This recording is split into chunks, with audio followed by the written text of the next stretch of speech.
인사해 하나.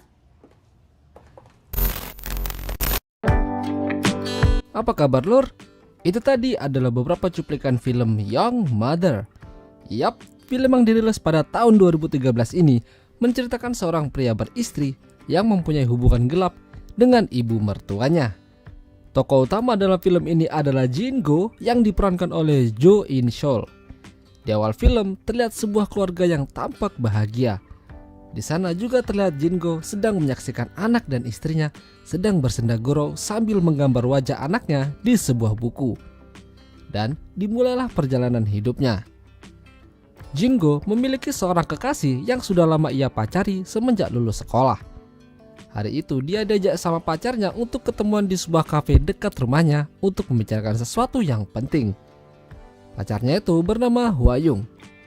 Di sana dia membicarakan hubungan mereka yang sudah terlalu lama dan ia meminta kepastian yang jelas. Dia juga takut kalau suatu hari nanti jika dia hamil dia harus bilang apa sama ibunya. Tapi Jin-go merasa Hwa-young terlalu jauh berpikiran ke sana karena Jin-go sebenarnya belum siap untuk berumah tangga. Namun akhirnya dengan terpaksa dia menuruti kemauan pacarnya itu dengan menemui calon ibu mertua. Jin-go dijemput oleh Hwa-young menggunakan mobil dan diantar menuju ibunya.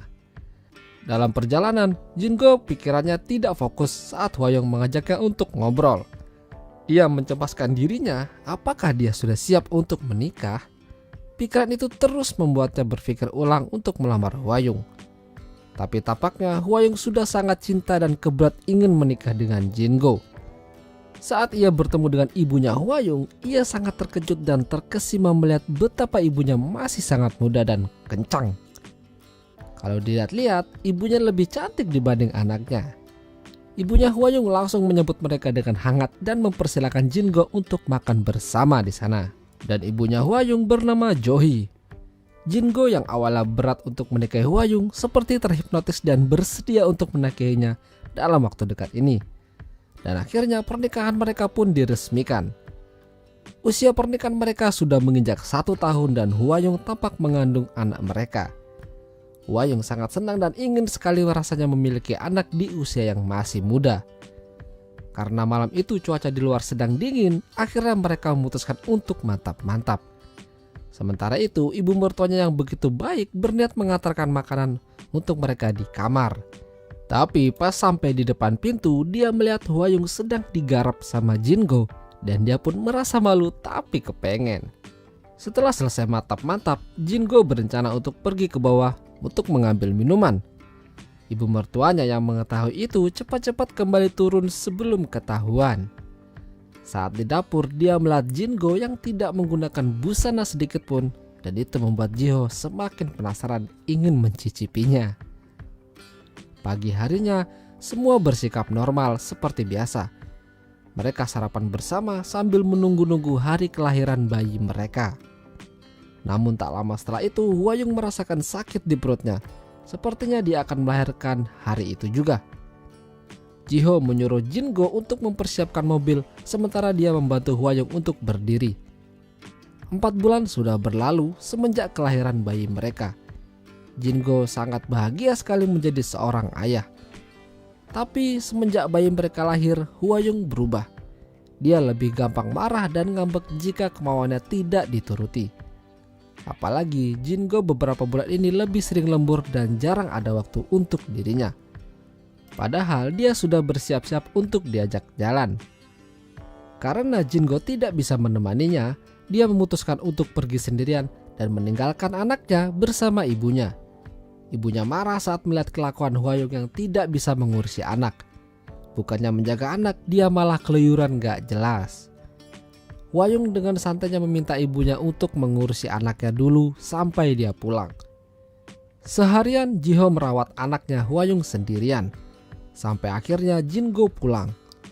Ji-ho mengatakan kalau Hwa-young akan pulang sebentar lagi. Namun saat mereka akan masuk ke dalam rumah, Ji-ho mendengar sesuatu di bawah. Seperti ada orang yang lagi bermesraan di dekat rumahnya. Saat dicek, Ji-ho melihat Hwa-young sedang bermesraan dengan pria lain di depan rumah. Ji-ho marah dan memergoki mereka hingga akhirnya bubar. Di dalam rumah, Hwa-young dihajar habis-habisan oleh ibunya karena sudah mempermalukan nama keluarga. Hwa-young bahkan tidak memikirkan perasaan suaminya. Jin-go yang mendengar keributan mereka hanya bisa pasrah sambil minum-minum karena stres. Pagi harinya, Ji-ho mendatangi Jin-go yang tertidur di sofa dan memberikan sebuah surat yang ditulis oleh Hwa-young untuknya. Surat itu mengatakan kalau Hwa-young terpaksa meninggalkan mereka karena dia sudah merasa tidak betah. Oleh karena itu dia meminta maaf dan berpamitan melalui surat itu. Ji-ho hanya bisa menangisi kepergian anaknya. Begitu juga dengan Jin-go yang semakin stres karena ditinggalkan istrinya yang tidak bertanggung jawab. Karena kejadian itu, akhirnya dia memutuskan untuk berhenti dari pekerjaannya dan bekerja di kafe milik Ji-ho. Suatu hari dia menerima surat yang berasal dari Hwa-young dan surat itu adalah surat perceraian. Dia memberitahukan surat itu kepada Ji-ho. Ji-ho bingung harus mengatakan apa. Dia tidak menyangka kalau pernikahan anaknya akan berakhir seperti ini. Pernikahan yang baru berusia seumur jagung itu harus kandas di jurang perceraian. Dia malu kepada Jin-go karena tidak bisa mendidik Hwa-young dengan baik. Semenjak kepergian ayahnya, dia jadi wanita yang suka semena-mena. Padahal dia sudah difasilitasi dan semua kebutuhannya tercukupi. Meskipun begitu, ternyata dia mewarisi sifat ayahnya yang suka selingkuh dari pasangannya. Jin-go juga tidak bisa berbuat banyak. Mungkin itu sebabnya dia merasa ragu untuk menikahi Hwa-young waktu itu. Ji-ho bilang dialah orang yang harus disalahkan atas kejadian ini karena lalai menjaga anaknya. Ji-ho terus meminta maaf sambil memegang tangan Jin-go. Jin-go pun membalasnya dengan memegang tangannya juga. Tapi dia seperti terbawa suasana dan tiba-tiba ingin menciumnya. Namun aksinya gagal. Ji-ho menamparnya dan Jin-go pun malu atas aksinya itu. Dia tidak boleh lupa kalau Ji-ho masih ibu mertuanya dan dia tidak boleh melakukan itu. Namun kejadian itu sudah dilupakan oleh mereka dan kembali seperti biasanya. Jin-go melayani tamu dengan baik dan Ji-ho sangat senang. Beberapa bulan telah berlalu dan Jin-go telah resmi bercerai dengan Hwa-young. Tapi dia masih diperbolehkan Ji-ho untuk tinggal bersamanya karena anaknya. Ji-ho juga sangat menyayangi cucunya dan bersedia untuk merawatnya seperti anaknya sendiri. Tapi lagi-lagi Jin-go tidak bisa mengalihkan pandangannya dari Ji-ho yang belahan gunungnya kelihatan. Tidak tahan iman, akhirnya Jin-go pergi menuju kamar lalu melakukan senam jari sambil membayangkan Ji-ho. Tapi kenyataannya dia tidak bisa menyentuh mantan ibu mertuanya itu. Keesokan harinya saat di kafe, Jin-go kedatangan staf baru yang langsung dibawa oleh Ji-ho. Jin-go terkejut saat melihat staf baru itu. Tapi dia tersenyum seakan dia senang kedatangan seorang wanita cantik yang akan bekerja di sana. Jadi ternyata dulunya saat Jin-go masih sekolah, ibunya meminta bantuan seorang guru privat untuk membantunya dalam belajar. Yang kebetulan guru privat itu adalah staf baru yang dikenalkan tadi, yang bernama Hyuna. Dia sangat tertarik dengan Hyuna yang cantik dan pintar membantu dirinya saat belajar. Bahkan saat dia sedang belajar bersama, dia membayangkan dirinya bercinta dengan Hyuna. Suatu hari, dia ketangkap basah menonton bokep di komputer sambil olahraga tangan oleh Hyuna. Dia malu dan bingung harus bilang apa. Akhirnya dia memberanikan diri bertanya pada Hyuna apakah dia bisa mengajarinya untuk belajar wik-wik. Hyuna yang kelihatannya akan marah, malah mengabulkan permintaan Jin-go dan akhirnya mereka main kuda-kudaan. Semenjak kejadian itu, hubungan mereka juga semakin jauh. Bahkan Jin-go juga semakin jatuh hati padanya. Suatu hari, Jin-go yang biasanya merayu Hyuna untuk mantap-mantap menolaknya. Dia mengatakan kalau mereka tidak seharusnya melakukan ini. Hyuna lalu izin untuk pulang dan memberikan sebuah undangan pernikahan dirinya kepada ibunya Jin-go. Jin-go patah hati dan hancur mengetahui kalau Hyuna akan menikah dengan orang lain. Dia sadar kalau dia masih terlalu kecil untuk Hyuna. Dia pun merelakan kepergian Hyuna dan terus melanjutkan hidup.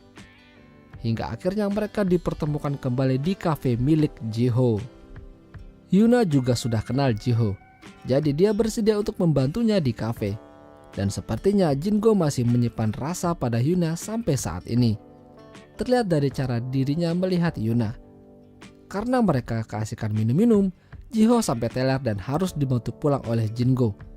Saat sampai di kamar, dia seperti ingin menggasaknya di sana, tapi dia harus menahan rasa itu karena Jiho pernah menjadi ibu mertuanya. Pagi harinya saat Jiho mendatangi Jingo di kamarnya, dia melihat kalau burungnya Jingo lagi bangun. Dalam hatinya, sepertinya dia juga ingin merasakan kerisnya Jingo. Di kafe, keadaan berbalik. Kalau dulunya Jingo diajari oleh Hyuna, kali ini dia yang mengajarinya. Sampai akhirnya Hyuna mencoba merayu Jingo, dan karena Jingo juga tidak tahan, akhirnya mereka melakukan mantap-mantap di sana sampai malam. Tapi tampaknya aksi mereka ketahuan oleh Jiho, dan itu membuat Jiho ngambek padanya. Esoknya Jingo dan Hyuna ketemuan. Di sini Hyuna ingin mengucapkan terima kasih sekaligus berpamitan. Dia sudah melanggar kepercayaan Jiho. Dia mengatakan pada Jingo untuk mencari wanita baik-baik jika nantinya dia menikah kembali. Beberapa tahun sudah berlalu, dan hari itu adalah hari ulang tahun anaknya. Jingo pun merayakan ulang tahun anaknya bersama Jiho. Meskipun Jiho bukan ibunya, dia tetap ikut berfoto layaknya sebuah keluarga yang bahagia. Malam harinya, setelah anaknya sudah terlelap tidur, Jingo dan Jiho minum-minum bersama membicarakan tentang pekerjaan dan masa lalu mereka. Hingga akhirnya Jiho mabuk dan teler. Jingo lalu membawanya ke kamar dan rasa cintanya pada Jiho juga semakin tidak terbendung. Dia memberanikan diri untuk membela Jiho, tapi kali ini Jiho tidak menolak dan pasrah. Dan akhirnya Perang Dunia Ketiga terjadi. Sejak itu mereka semakin jatuh cinta dan memutuskan untuk menikah. Mereka juga dikaruniai seorang anak lagi yang membuat hidup mereka semakin sempurna. Dan akhirnya film pun berakhir. Itulah tadi alur cerita film Young Mother. Jika kalian suka dengan video ini, jangan lupa untuk tinggalkan like ya lur. Dan sampai jumpa.